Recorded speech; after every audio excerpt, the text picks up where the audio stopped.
Oregon's Pacific coast is home to many things. From tree-topped cliffs to striking rock formations, this scenic wonderland has something for everyone. But once upon a time, it was home to something more. A place of fun and laughter, where lifelong memories were formed. There's no evidence of it left today. But some say you can still find traces of pixie dust if you know where to look.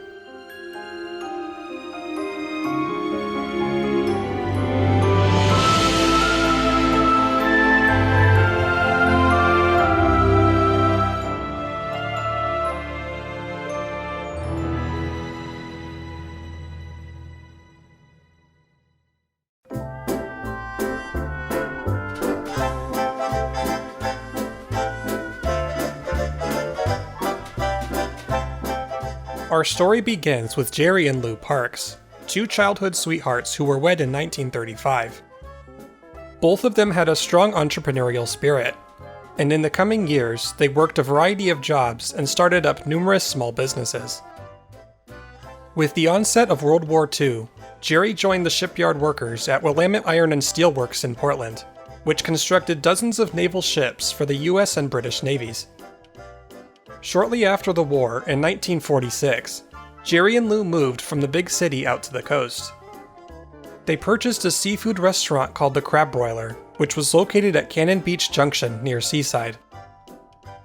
Things went well here at first, but it wasn't long before the building burned down, and Jerry and Lou had to rebuild it from the ground up. They sold the restaurant soon after, and over the next couple of years, they moved to Arlington, California, then Denver, Colorado, and then eventually back up to the Oregon coast. In these thriving post-war years, Americans had more disposable income and a rapidly increasing number of automobiles. This ushered in a new era of tourism across the US, and the scenic Oregon coast was no exception. One of the most popular areas was the northern section of the Central Coast, stretching from Otis to Depot Bay. This was easily accessible from the population centers inland, and was well known for its many resorts and recreational areas. As early as 1950, the stretch became known as the 20 Miracle Miles. Near the top of this was the small town of Wacoma Beach. This is where Jerry, Lou, and their two children settled when they returned to Oregon in April of 1952. They had noticed a peculiar restaurant for sale here called the Pixie Kitchen. The building had a cartoonish design, and inside, customers could purchase a variety of pies, pastries, and other food items. The owners had struggled to keep it open, and sold it to Jerry and Lou for $14,000. Jerry later admitted, "I didn't think Pixie Kitchen was a good name, and I would have changed it. But the shape of the building, it's built on angles and curves, forced me to stick with it." Despite these doubts, and the poor condition of the building itself, Jerry and Lou worked their hardest to fix things up. They reopened the restaurant just in time for Mother's Day on May 11, 1952. Using the menu they had retained from the Crab Broiler, they completely revamped the restaurant's offerings with a variety of seafood. Popular dishes included clam chowder, deep-fried fish, shrimp, scallops, crab louis salad, and lobster. All of the seafood was freshly caught daily and supplied by local fishing boats and markets. Perhaps even more so than the food itself, the Pixie Kitchen became renowned for its generous portions. Customers were given a spread of complimentary appetizers as soon as they sat down. And if they were still hungry after finishing their main course, the kitchen would serve up additional helpings until their stomachs were full. The Coos Bay World wrote, "You know, if you don't get enough to eat with your order, you just tell the waitress and they finish filling you up free of charge. Personally, we know people who could bankrupt this place." Fortunately, that was never a concern. While the Pixie Kitchen had struggled under its prior owners, the business thrived under Jerry and Lou Parks. More than anything else though, the Pixie Kitchen gained fame for its fun, kid-friendly atmosphere.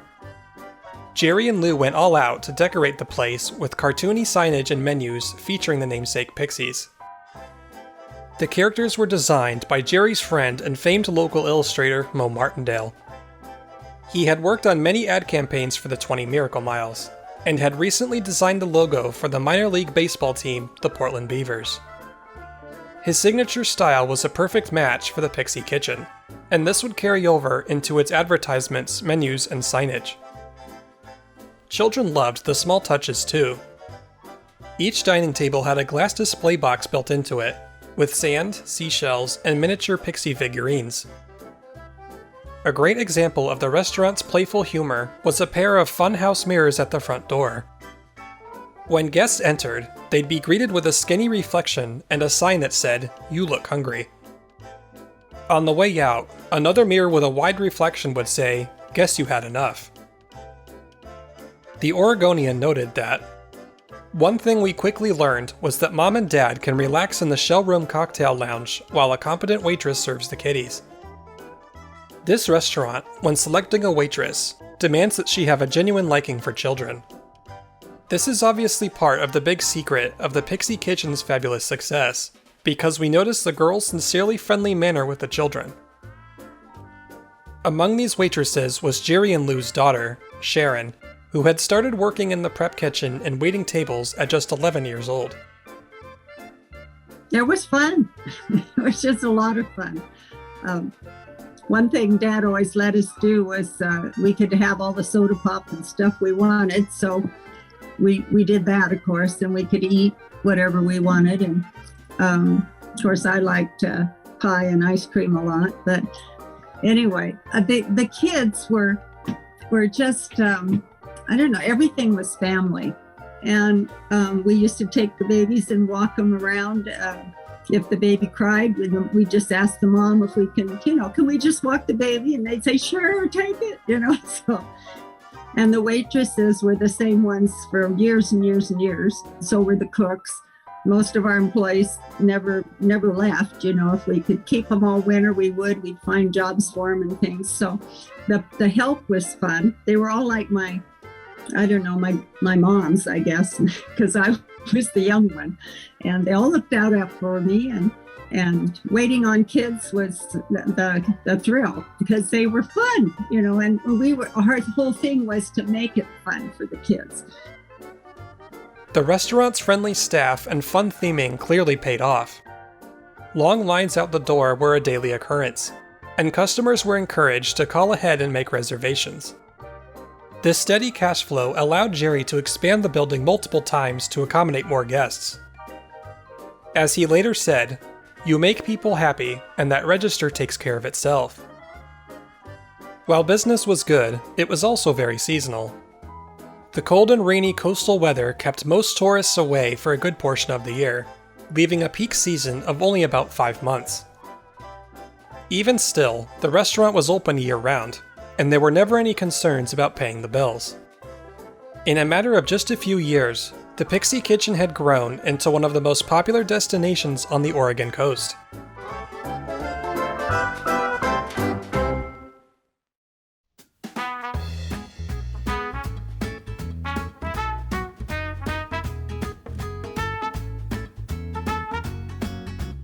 Much of the Pixie Kitchen's success was thanks to Jerry Park's skills as a business promoter, but he was also an active member of his community.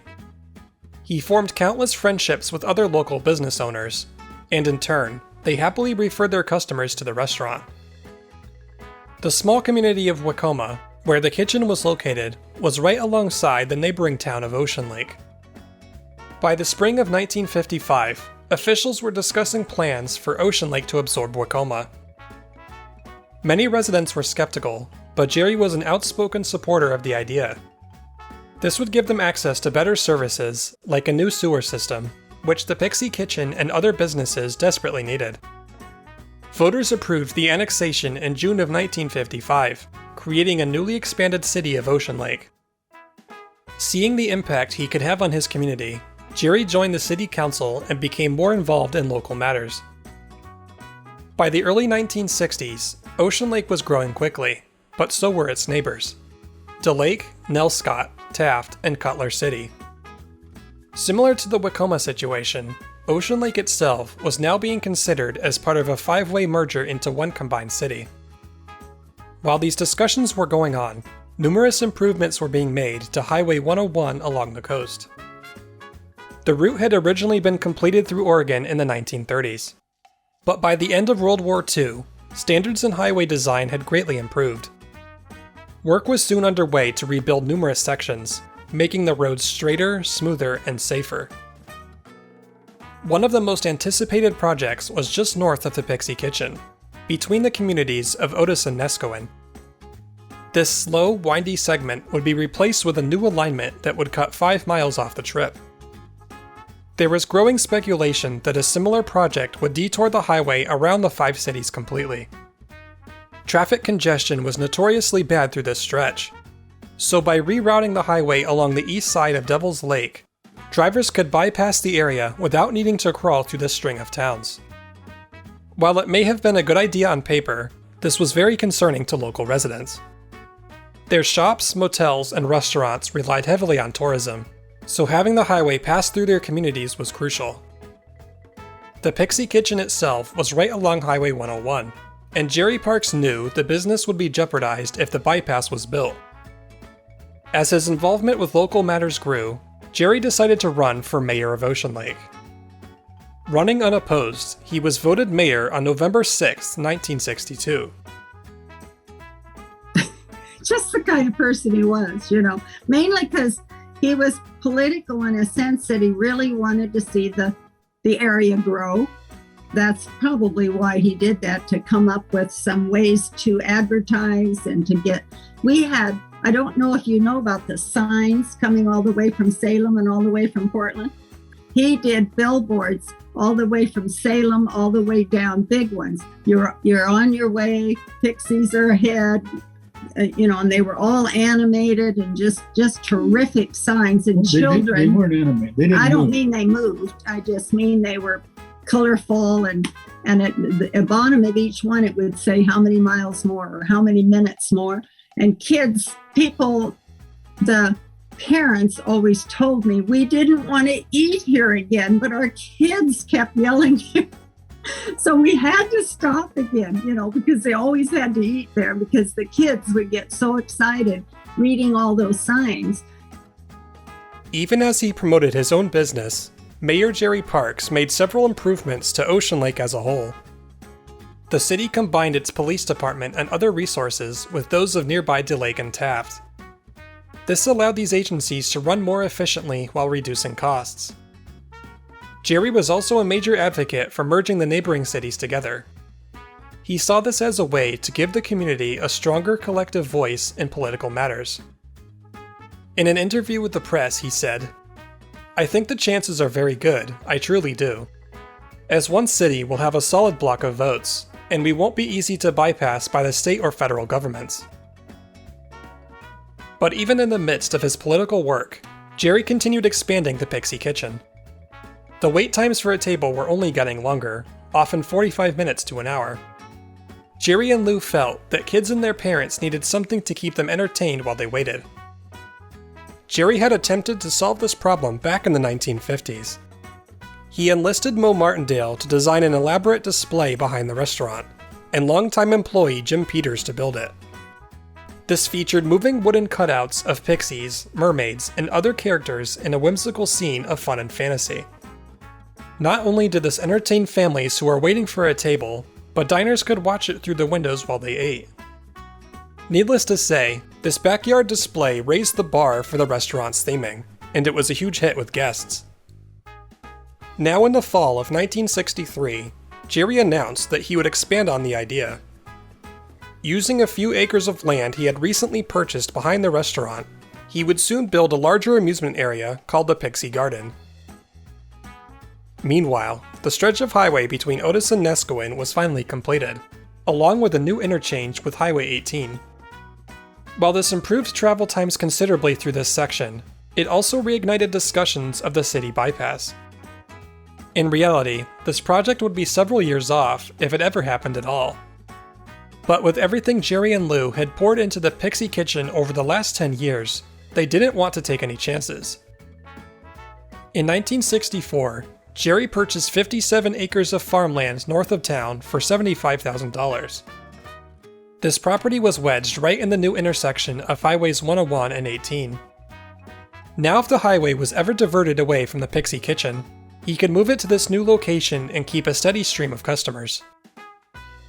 By the spring of 1964, good progress had been made on negotiating the merger of the 5 towns. One unresolved point of contention, though, was the name of the new city itself. None of the towns wanted to be named after the others, so using an existing name was off the table. To resolve this issue, the North Lincoln News Guard opened up a naming contest. More than 300 names were submitted for consideration, and the committee selected the 5 best options: Miracle Beach, Miracle City, Lincoln City, Holiday Beach, and Surfland. A few days later, Lincoln City was announced the winner. Voters finally approved the merger, and Lincoln City, Oregon was established on March 3, 1965. With this success finally realized, and with Ocean Lake no longer its own city, Jerry Parks happily retired from his role as mayor. Now with more time to focus on his own ventures again, the 52-year-old entrepreneur looked back at his acreage north of town. Even if he had to move the Pixie Kitchen here someday, there was enough space to build pretty much anything he could come up with. And what he came up with next would be the most ambitious project of his life.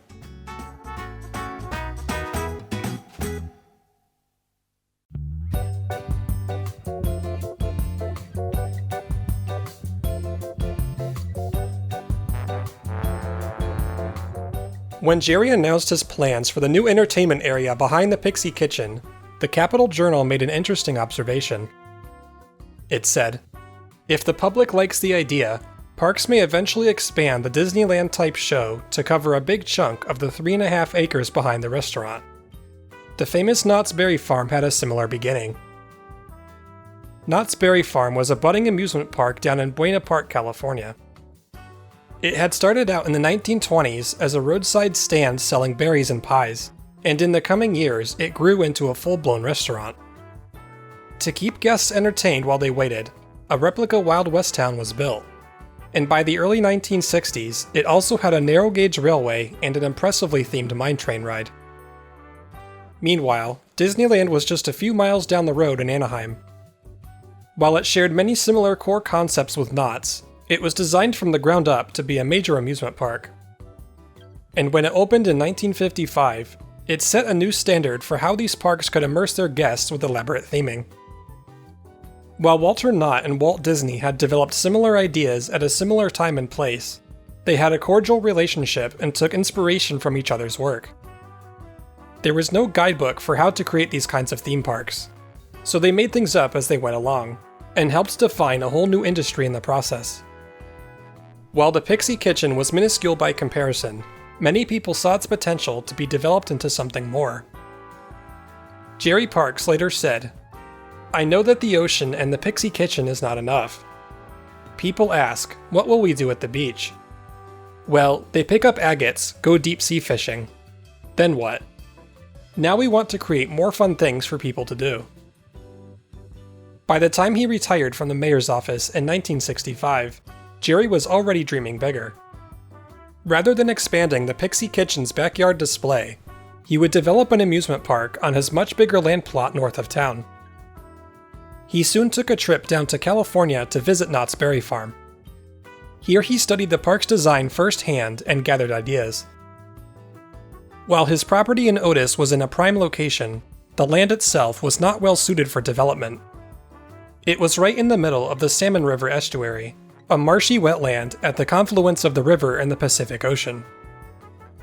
This was susceptible to the daily rise and fall of the tides, as well as seasonal flooding of the river.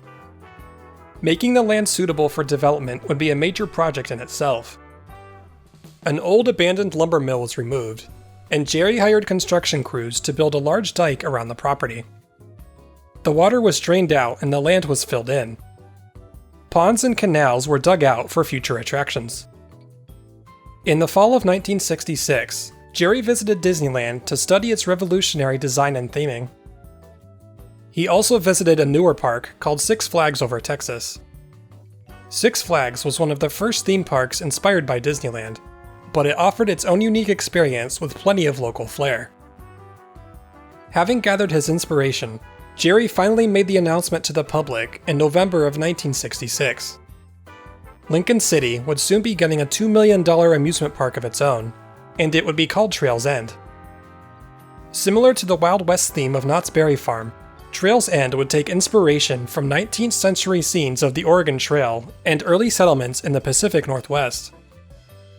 The Capital Journal pointed out that, at the same time, he wants to get the Pixie theme into the complex because of the hundreds of thousands of dollars invested in promoting the Pixie Kitchen. He admitted tying both the Pixie and history theme into one package presented problems. As a result, the concept would be revised over the next several months. By July of 1967, the future park was given the new name of Pixieland. To help lead the project, Jerry enlisted his son-in-law Howard Walters, who by this time had been married to Sharon for a few years. And he took me aside and said, well, you've been married now for about a year. If you really expect to be part of the family, I think it's time that you joined the situation and got totally involved. And at the time, I was making quite a bit of money. Good money. And so I had to decide it was time to do this. And so I quit my job and we moved down to an area just near the Pixie Kitchen. Just behind it. We rented a little house. I had been at Disneyland opening day. So I was familiar with the concept of what he was envisioning. And, you know, what the heck? Let's do it. It's only money. And it's only my dad's money. Yeah. One of the other people Jerry brought onto the project was his longtime friend and famed composer George Bruns. The two had met while working in the Portland shipyards during World War II. In the years since, Bruns had moved down to Los Angeles and was hired by Walt Disney in 1953. He would go on to have a long and storied career with Disney, composing the scores to many of his films, television programs, and even rides at Disneyland. Around the time that Pixieland was in development, George Bruns was wrapping up the musical score for the animated feature film The Jungle Book. He had also just composed the melody for the song Yo-Ho, A Pirate's Life for Me, for Disneyland's brand new attraction, Pirates of the Caribbean. Jerry also sought the help of his friend Tommy Walker, who had recently come off a 12-year stint with Disneyland. Walker was the park's producer of live shows and events, including Disneyland's grand opening ceremonies in 1955. While you might not know him by name, chances are you've heard his famous 6-note fanfare at sporting events. Tommy Walker's experience in coordinating large-scale public events would be a great help to the Pixieland project. Not only did the park have 2 Disney alumni on the board of directors, but the funding had been sorted out as well. Jerry had spent $150,000 of his own money to landscape the property, and the first phase of the park would be funded by a $250,000 loan from the First National Bank of Oregon. Likewise, the Pixieland Corporation opened up a $500,000 public stock offering.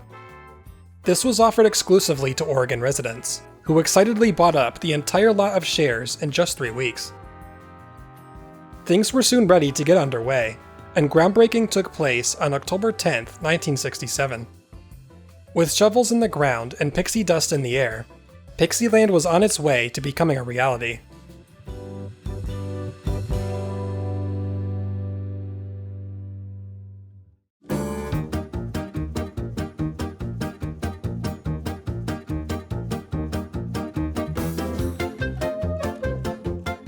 As construction for Pixieland got underway, its opening was planned for 2 phases.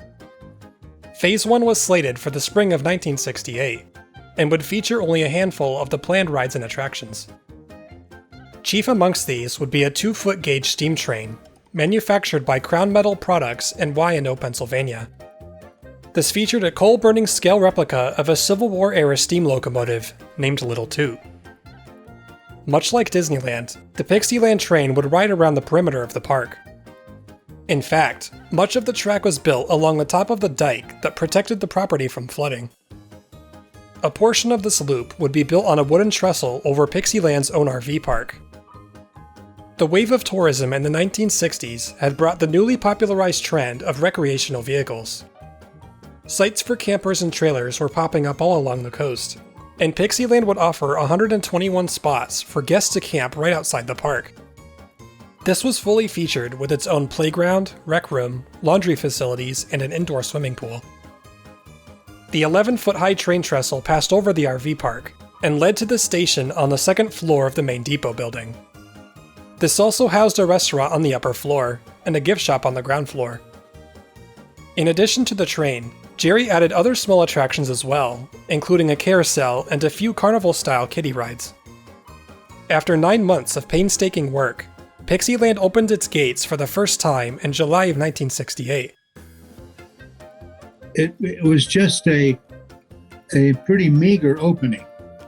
Yes. But the restaurant did some business, and the gift shop, of course, did, because the gift shop was on the lower floor, so everybody had to go through the gift shop to get upstairs into the restaurant to get onto the train. While Pixieland's soft launch went smoothly, this first operating season would be exceptionally short. The July opening had been later than expected, and the tourist season was cut short by record rainfall in August. Even still, it was able to pull in $40,000, a modest success considering the park was half finished and only fully open for a couple of months. While the park would be closed during the off-season, the train ride and the restaurant would stay open year-round. Work was immediately underway for Phase 2 of the park, which would need to be ready by the following spring. Completing the buildings in the mud, I had 60 guys working for me, and the rain never stopped.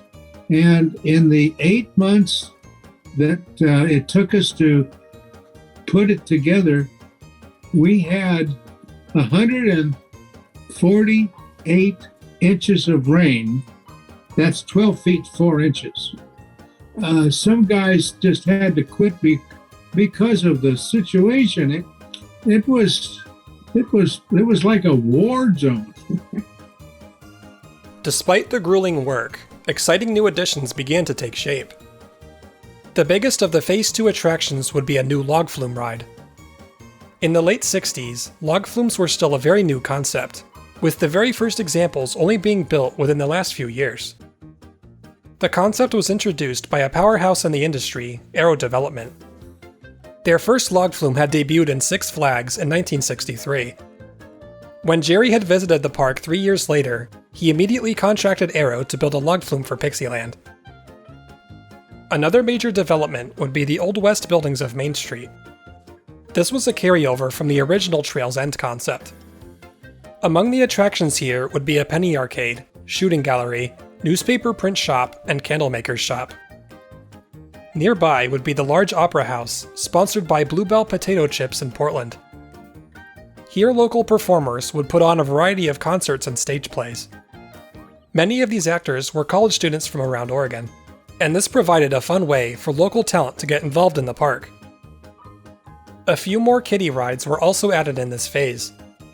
But perhaps the most elaborate new attraction would be a new dark ride called Grunikenland. Guests would sit in large fiberglass vehicles shaped like bears, and would be taken through dark scenes illuminated by UV lights and fluorescent paint. Animated pixies and other creatures frolicked among the waterfalls and forests of the Pixies' homeland. Playing throughout this ride was an original song by George Bruns. No surviving recordings are known to exist, but the song was described as something similar to Disneyland's It's a Small World.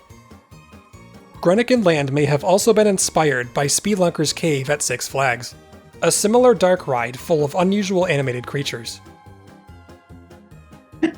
Yeah, I'm pregnant, 9 months pregnant, and Howard says, would you come check out, we're going to do our first test run in Grunikenland and come on down. So I did, and this is the firstborn, so, I don't even know what I'm in for in a few hours. And So I get in Land and that thing's jerking and moving around and it's dark and I'm thinking, this is crazy. I shouldn't be here. I should be in the hospital. So. Also new to the park would be a variety of sponsored food stands. Dairy Gold, based in Washington, featured an ice cream parlor made to look like a barn, right alongside the ominously named Cheese Cave. Soon to be a favorite among guests was a scone shop, sponsored by Fisher's Scones from Seattle. This rotunda was topped with a giant Scottish tam hat, and sold hot scones with jam. One of the most iconic buildings in the park was made to look like a giant hollowed-out log, sponsored by Oregon's own Franz Bread. This served as a place where families could sit and rest with a view of the adjacent log flume. Another popular spot would be the Phillips Candy Kitchen, in partnership with the family-owned Phillips Candies in Seaside, Oregon. With all these new additions in place, Pixieland was finally ready for its second season of operation, and the first one firing on all cylinders. The park opened to the public on Mother's Day weekend in May of 1969. Among other things, this marked the opening of the very first log flume in the western United States. This even beat out the famous one at Knott's Berry Farm, also designed by Air Development, which debuted to the public just 2 months later. On June 28, 1969, amidst a downpour of rain, Pixieland celebrated its formal grand opening. About 500 guests showed up for the ceremonies, where Governor Tom McCall gave a speech dedicating the park to the families of Oregon. Playing at the ceremony was the park's theme song written by George Bruns. The tune was based on the Civil War-era song Dixie's Land, with the lyrics being naturally reworked for Pixieland. The song was planned for a record release to coincide with the park's opening in 1969, but this never materialized. Unfortunately, there don't seem to be any surviving recordings of this song either. While Pixieland took inspiration from other famous theme parks, it displayed an impressive amount of talent and originality. The Statesman Journal said, "It has many of the features of an old-time amusement park and much of the flavor of a Disneyland on a smaller scale. It is a product of the camper-trailer age and will draw much of its patronage from those staying at its trailer park. It is another example of the development boom, which is converting the coast from a hideaway to a resort. The Pixieland influence extends further than its operators probably realize." In a way, Pixieland was paying back the community for all the support they had shown Jerry and Lou parks over the years. And with this brand new landmark on the central Oregon coast, tourism would surely be boosted all over the region.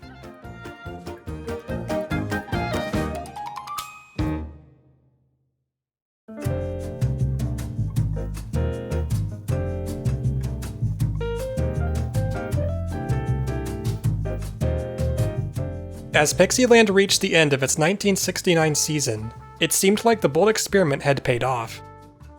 The park had welcomed 200,000 guests over the course of the summer. While this was lower than Jerry Park's projection of 300,000, it certainly wasn't a bad start. For the opening of its third season in 1970, Jerry announced that anyone who brought a bag of highway litter would get 10 free rides at Pixieland. The response was overwhelmingly positive, with guests piling up hundreds of bags that held over 19,000 pounds of trash. Toward the end of the summer, Jerry partnered with the Oregon Lions Site Foundation. Guests could enjoy an unlimited day pass to all of the park's rides, and the proceeds would benefit locals in need of eye treatment. By 1971, the US economy was showing early signs of an economic slowdown, but tourism on the coast was still holding strong. Jerry proudly stated that, "The economy hasn't hurt us a damn bit." Whether he was playing things up for the press or simply just optimistic, the fact was that Pixieland was not drawing in the crowds he had hoped. Up to this point, admission to the park had been free, with guests only paying 5 cents for individual ride tickets. To help offset the operating costs, Jerry introduced a new admission charge, 35 cents for children and 50 cents for adults. In addition to growing financial concerns, Pixieland was starting to be cast in a more critical light by environmentalists. Adjacent to the park was Cascade Head, a small mountain that rose directly from the Pacific coastline. This had been a popular hiking spot for decades, but only a portion of it was on protected land. Much of the surrounding area was privately owned, and the U.S. Forest Service had a growing interest in bringing the entire area into the protection of the Siuslaw National Forest. There was a particular concern for the Salmon River estuary, which had been damaged by numerous private developments. The newest of these was just across the highway from Pixieland, a 230-acre trailer park called Tamara Keys. The property owner wanted to dredge the Salmon River to make it suitable for boating, which would completely destroy any last remnants of the natural ecosystem.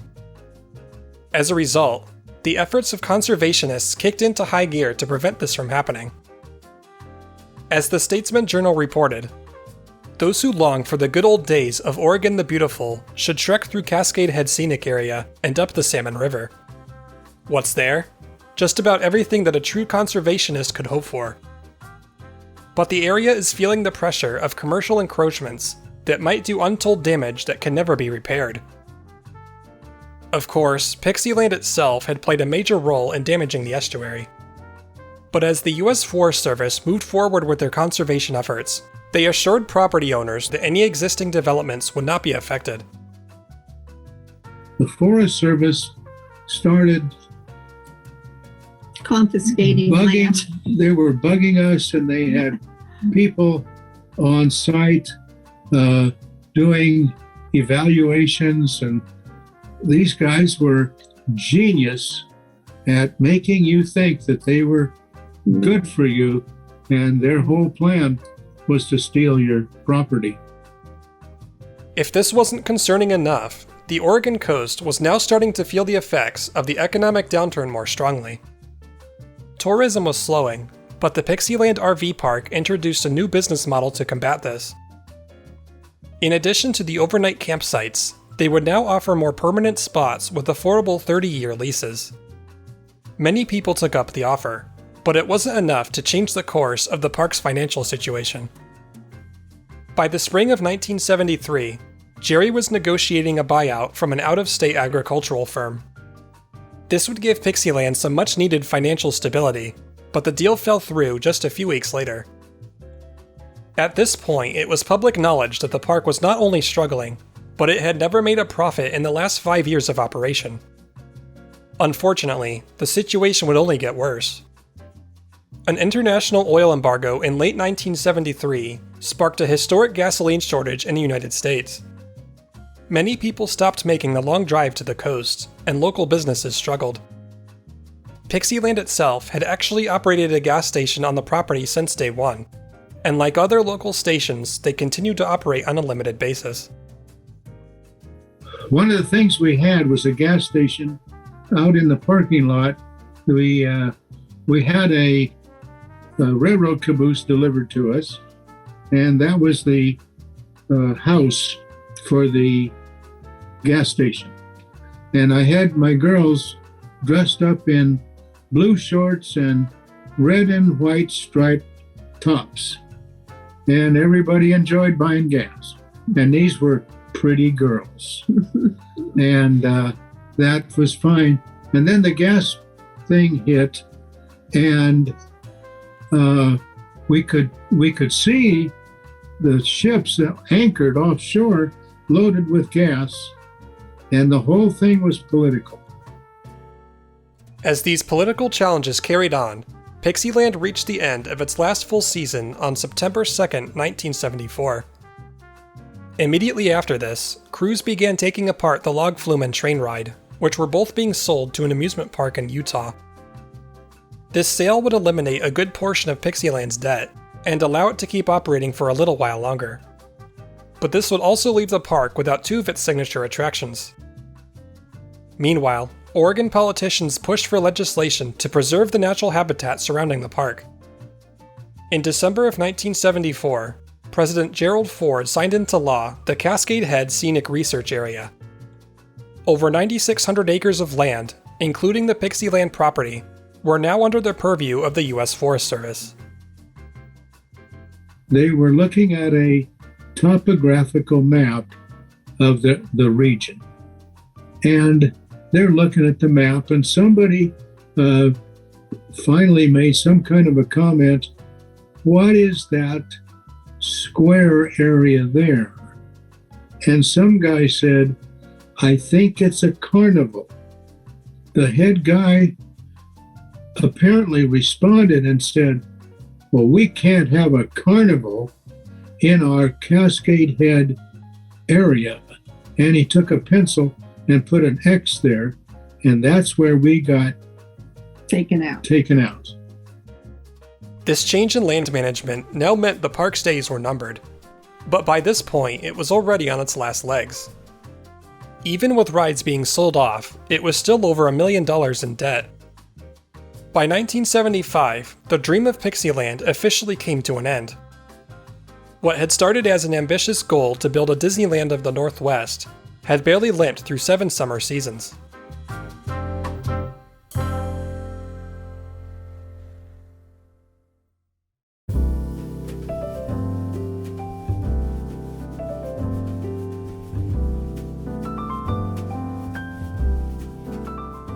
With the park now closed for good, Jerry Park stepped down as the president of the Pixieland Corporation.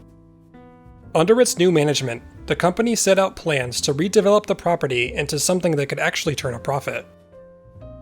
A U.S. Forest Service report stated that the total plan calls for removing the amusement park and adding the following: a 38-unit motel, a restaurant, a commercial center, 18 new apartment units, 22 apartment units that would utilize the existing buildings, 35 mobile home spaces, and a 78-unit townhouse complex. Given that all new development in the area was essentially banned by federal law, it's unclear how they plan to pull this off.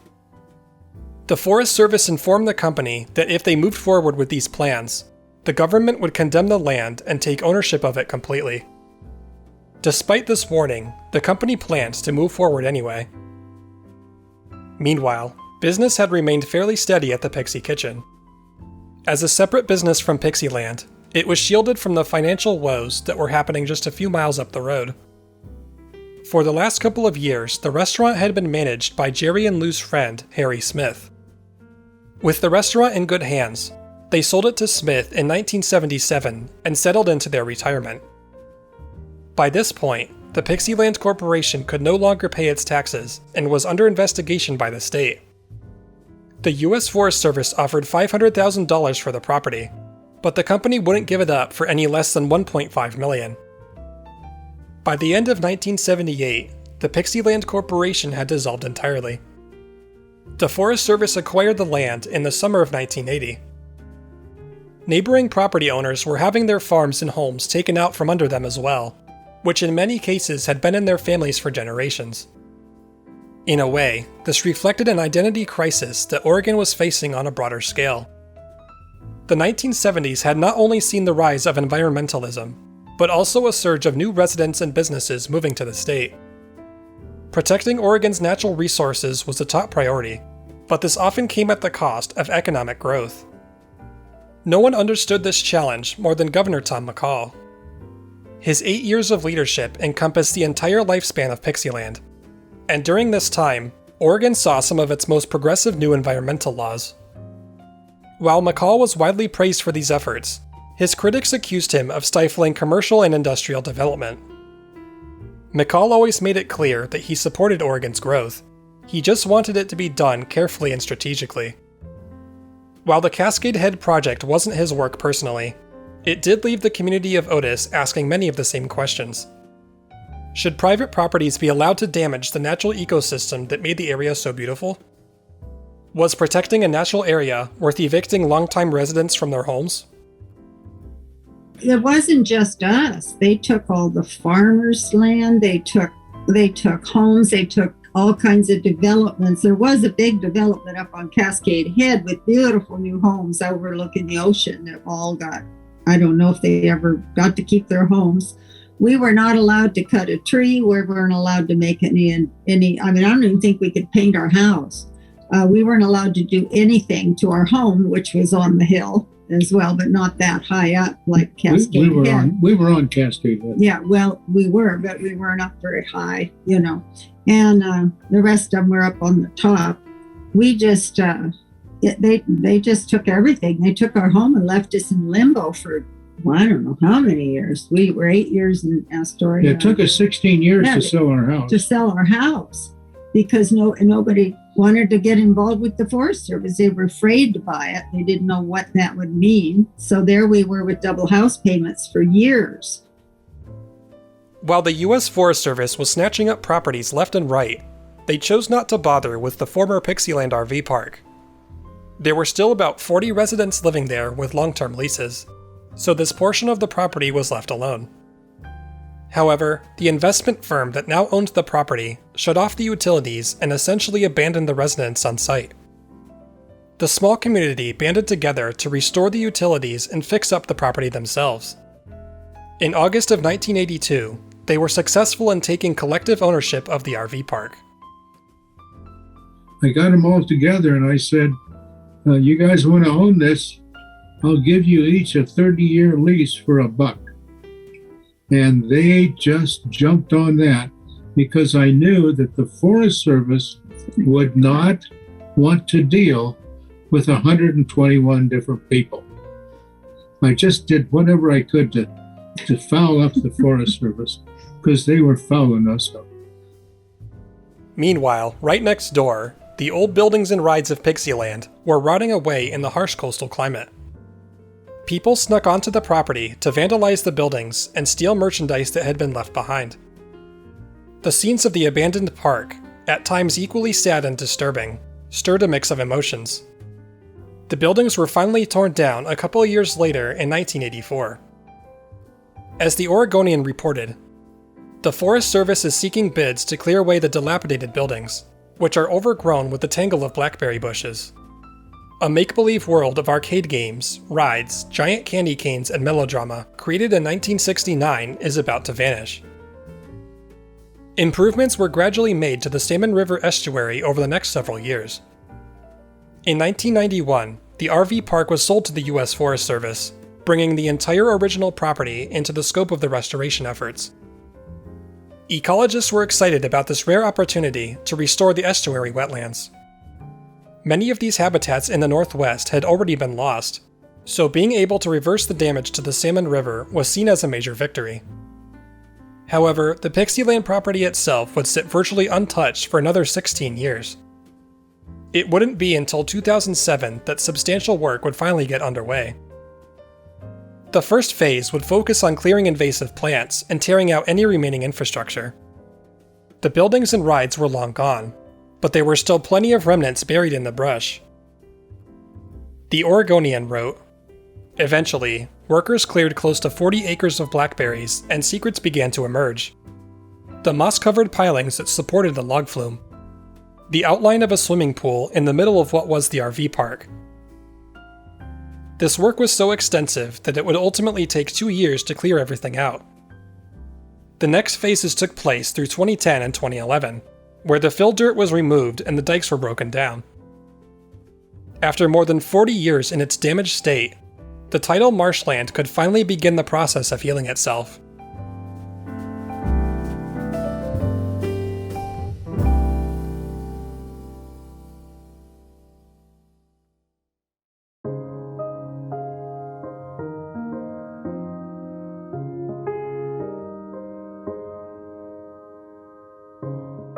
So where exactly did the Pixieland dream go wrong? While it had originally promised to be the Northwest's answer to Disneyland, the weather of the Northwest itself became a key factor in its downfall. With peak visitor traffic only lasting a few months out of the year, Pixieland could never be as successful as theme parks that operated year-round. Another problem was its distance from Oregon's major population centers. Pixieland was 60 miles from Salem, 80 miles from Portland, and 110 miles from Eugene. Combined with the rising costs and scarcity of gasoline in the 1970s, people were less inclined to make these long, expensive trips. But there were other, smaller factors too. Some people felt that the park stagnated without the addition of any major new attractions. Others simply preferred to spend their time at the beach instead. The former site of Pixieland today has no surviving remnants, which of course is completely by design. Thousands of drivers pass by this wetland every day, completely unaware of its fascinating past. but two of Pixieland's top attractions are still in operation today. The Lagoon Amusement Park in Farmington, Utah has kept the log flume and train in operation since they were brought over from Oregon in 1975. Little 2 is now rebranded as the Wild Kingdom train, and the log flume was known as, well, the log flume. While the Pixie Kitchen fared much better than the theme park in the 1970s, its downfall came shortly after in the early 1980s. Times were changing, and the playful Pixie theming that once delighted visitors was starting to feel tired and outdated. National restaurant chains had found their way to the Oregon coast, drawing more customers away from the older family-owned businesses. Big grocery stores were now carrying much more fish and crab, edging out small restaurants from being able to buy locally caught fish. Likewise, labor costs were rising significantly, and many longtime staff members had to be laid off. Unable to overcome these obstacles, the Pixie Kitchen closed its doors in October of 1982. The owner, Harry Smith, told the press, "I hope the closure is temporary, as I do not have plans at this time to file bankruptcy for the business. It is just too big an operation in view of the economic recession. It will be a shame if Pixie Kitchen is lost to the tourists and residents of Lincoln City. I sincerely hope that its doors will once again open for business." This did actually come true for a short time. The restaurant was reopened in 1985 by Michael and Ann Baxter, though it was closed again for the last time in 1987. If you return to the site today looking for joy and wonder, you'll find it in the form of a Motel 6. After Jerry Park stepped down from the Pixieland Corporation in 1975, he and Lou retired and moved down to California. But within a few years, they moved back north and settled down in Newberg, Oregon. Lou passed away in December of 1989, and Jerry was laid to rest in December of 1993. You might think that their legacy has faded in the decades since, but nothing could be further from the truth. A dedicated fan base continues to celebrate Pixieland and the Pixie Kitchen with preserved artifacts, parade floats, and community events. The North Lincoln County Historical Museum has an excellent exhibit full of memorabilia. Among other things, you'll find one of the original funhouse mirrors, a scale model of the Pixie Kitchen, and one of the original dining tables. The Lincoln City Kiwanis Club offers a range of reproduction signs, shirts, placemats, menus, and a cookbook full of recipes and stories from Sharon about the Pixie Kitchen. Proceeds from the sale of these items go to serving local causes and supporting children in the community. From 2017 to 2020, the Kiwanis Club also kept the memories alive with Pixie Fest. This annual carnival brought entertainment and fun activities to children and adults alike. Pixie Fest is no longer being held, but a smaller version called the Pixie Games is still held periodically at local festivals and events. We're continuing the tradition of Pixieland through Pixie Games. It's something for our area out here in the community. Locals and tourists alike love to come out and see the nostalgia, play some games, have some fun, win some prizes. At the same time, we're allowing people to learn about our history, and so it's a lot of fun to teach people and let them have some fun. Well, Pixieland was up and operational when we moved here.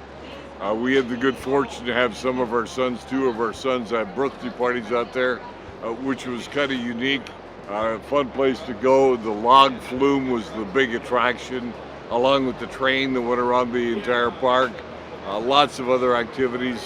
Well, and they had melodrama out there, and it was just a fun event. The kids were so excited, they just wanted to go all the time.